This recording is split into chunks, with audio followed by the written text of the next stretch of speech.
Hi everyone, it's Donna Stellhorn, your practical astrologer, here to talk to you Virgos about what's coming up for this Cancer new moon. And so let's just jump right in. So it is a sun and moon in late degrees of Cancer up in your 11th house, which is friends, technology, groups, organizations, humanitarian endeavors, and of course money derived from career, which we will talk about soon. But let's first talk about what it is to have this energy here. This puts this focus and this new sort of opportunity in this area. That is for finding new friends, new connections, maybe joining new groups and organizations, maybe doing something out into the world. And it also, though, comes with a price right now, and that's this opposition that we see to Saturn at 28 degrees of Capricorn. Most new moons don't have this, but this is when you are trying to do something in your life right now, everything is going to feel like there's a big mountain in front of you, a big obstacle, a rock in your way. Now, sometimes this rock is going to be some person. It's going to be like somebody who thinks they're your authority, or you have set up that they are your authority, a teacher, a partner, a boss, somebody. And so you may feel that this thing is external, that there's somebody there who's blocking you from what you want to do. But in actuality, this is oftentimes on our own manifestation of our fears or insecurities that is stopping us. And then it takes the form of somebody that we have assigned this role of being the authority. So what do you do about this? Well, this energy here is about not stopping at the obstacle, but climbing the mountain or going around the boulder that's in the road, because once you've done, you're past the Saturn and now you can move forward. So oftentimes there's going to be an obstacle in any process. And so sometimes that obstacle is in the middle, sometimes it's at the end. This obstacle happens to be at the beginning. And so what you might find is that you're having a big trouble with procrastination right now, that you're stopping yourself, that the things that you want to do, especially creative things that you feel blocked about, you may even feel like, well, I want to do this or that, but I don't have the tools, or I can't because of social distancing right now. And this is to come up with different creative ideas that you can go around the obstacle. And so this may take some time to think outside the box. You have about 4 weeks of this energy, and of course, this is the new moon for everyone. So everybody's going to be focused on this, but you're the one that has it in the creative houses where you can come up with a solution. And interestingly enough, we have Mars in Aries that is traveling through your house of resources from others. Now, it's going to be there for months now, all the way till the end of the year. And so that's fantastic news. But what is interesting about this Mars is that it is traveling right now not in harmony or not in sync with this new moon. That means that you're more likely to take an action that is not in harmony with your goal. And so that would manifest as maybe you really want to work on a painting or work on your music. And instead, what do? You end up watching YouTube videos on, I don't know, the technical things about lighting, or you start doing your accounting or something like that. It is all about that action is happening, but it may not be in sync or in harmony with your goals. And you're going to have to be very mindful of that so that your action can work to your advantage. Now, we have some really interesting relationship energy for you Virgo natives this time, because you do have planets in the 5th house, 7th house, and 8th house, 8th house being intimacy. And so we do have a lot of energy there, but you're not quite in sync because the ruler of the ascendant and the ruler of the descendant are not making an aspect. So what can happen here is that the timing can be off, that you might be head over heels for someone, but they're not quite ready to be in a relationship yet, or vice versa. Somebody might be pounding on your door, professing their love, and you say, oh no, wait, just let's slow down. And this is okay because this energy will sync up over time. But right now, what it's doing is it's telling you to be more of the casual observer. Don't necessarily jump in with both feet, but just kind of step aside and really assess the situation before you move forward.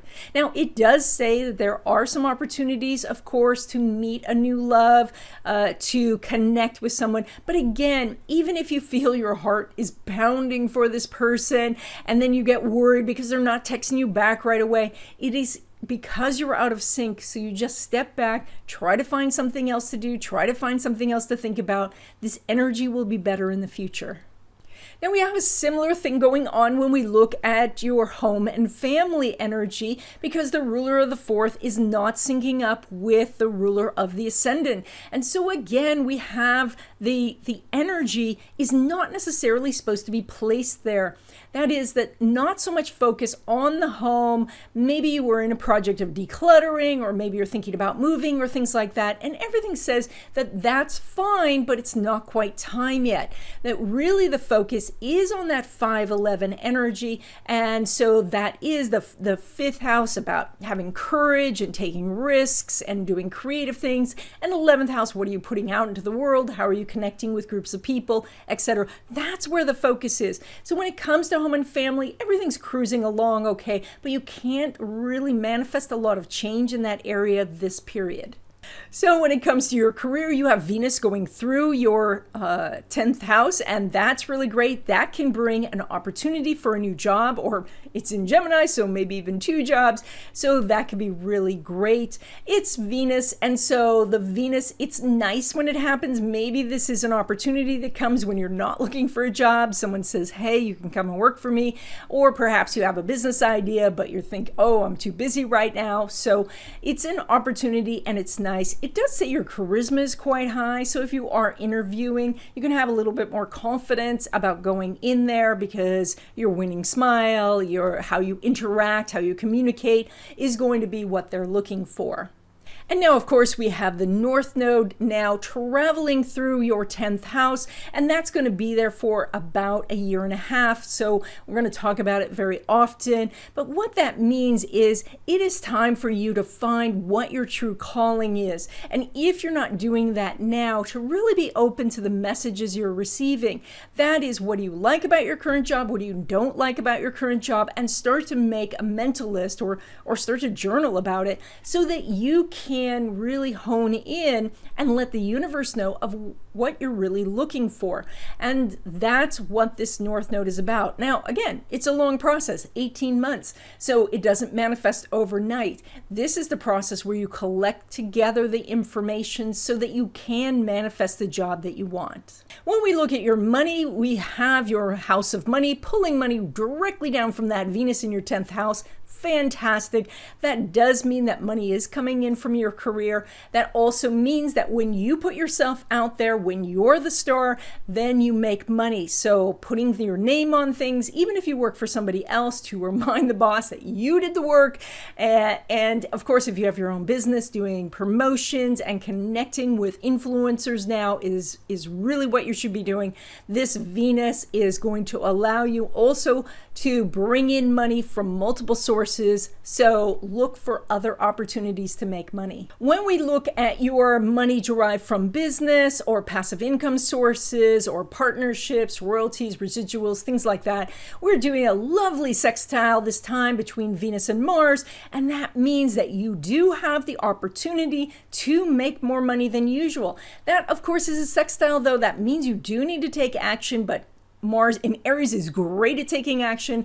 And so you do want to, whatever it takes to fill out the applications, call up the clients, do those things. Those things are going to bring you the opportunities. Now, when you don't use the sextile energy, then nothing happens. So it is crucial that you take action. So if you have a list of goals or things that you've wanted to do for your business or for your investments, this is the time to do them. So when it comes to your money derived from career, you have a great money house, as I mentioned before, Mercury, Sun, Moon. So you have opportunities of making more money in your career right now.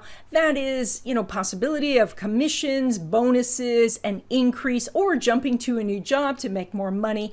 The ruler of the second house is making a semi-square to the ruler of the 11th house. This is a rarer aspect. It's a little bit more hard to manifest sometimes because it is a minor aspect. It does say you're going to be highly sensitive, and this could be from an intuition standpoint where you are sensing whether your job currently it can pay you more money, which customer is going to buy, where to move if you're going to change jobs or something like that. So basically it's about trusting your intuition, really tapping into your feelings about things, the positive and the negative, to guide you on what direction to go. Remember, when you're feeling those negative feelings, that's just the universe kind of nudging you in a different direction. So take the cue. Don't just think, oh goodness, the universe is just heaping junk on me. No, it's not about that. That is just a nudge from the universe to go a different direction. And when we look at your area of windfalls, what we have, of course, is a full house, the Jupiter, Pluto, Saturn. You're going to have that for a long, long time. Right now, you're only doing the most minor aspect between the ruler of your second and the ruler of your fifth house, that Venus and Saturn. And so right now, this is not something really to count on in any sort of way. I mean, you shouldn't count on a windfall anyway. It's always good to plant seeds. That's fine, but it's not necessarily that anything's going to manifest this time, or if it does, it may not be something that you were really expecting or wanting. It's kind of like, trying to manifest the mansion and then somebody gives you a house plant, so it's not quite what you were looking for, and certainly not the scale you were looking for, but it's still good to plant the seeds because you don't know what seed's going to grow into a forest of opportunity. And that's it. I hope you enjoyed this video. Stay tuned to the end because you're going to see some footage of LaRue. And if you're new to the channel, please subscribe. If you like videos like these, hit the like button, and I'll see you in the next video.